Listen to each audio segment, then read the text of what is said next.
গণঅভ্যুত্থানের ফসল হিসেবে এই নতুন রাজনৈতিক দল তৈরি হয়েছে।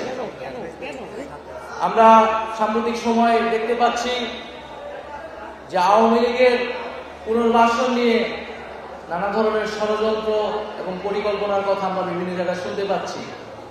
আমরা খুব স্পষ্টভাবেই বলেছি এবং আজকের এই অনুষ্ঠান থেকে আবারও বলে দিতে চাই, আওয়ামী লীগের পুনর্বাসন কোন ধরনের পরিকল্পনা করলে তাকে কঠোর হস্তে দমন করা হবে।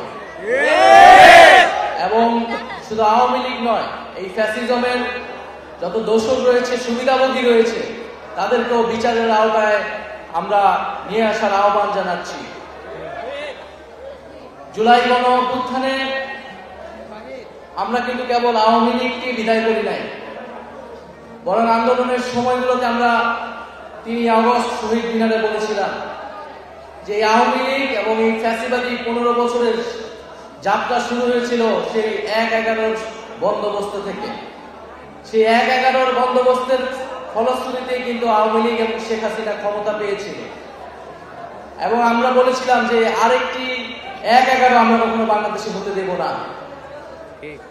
এবং জুলাই গণঅভ্যুত্থানের পরবর্তীতে আমরা বলেছিলাম যে ছাত্র জনতার সমর্থিত সরকারকে অন্তর্বর্তী সরকার হিসেবে ঘোষণা করতে হবে।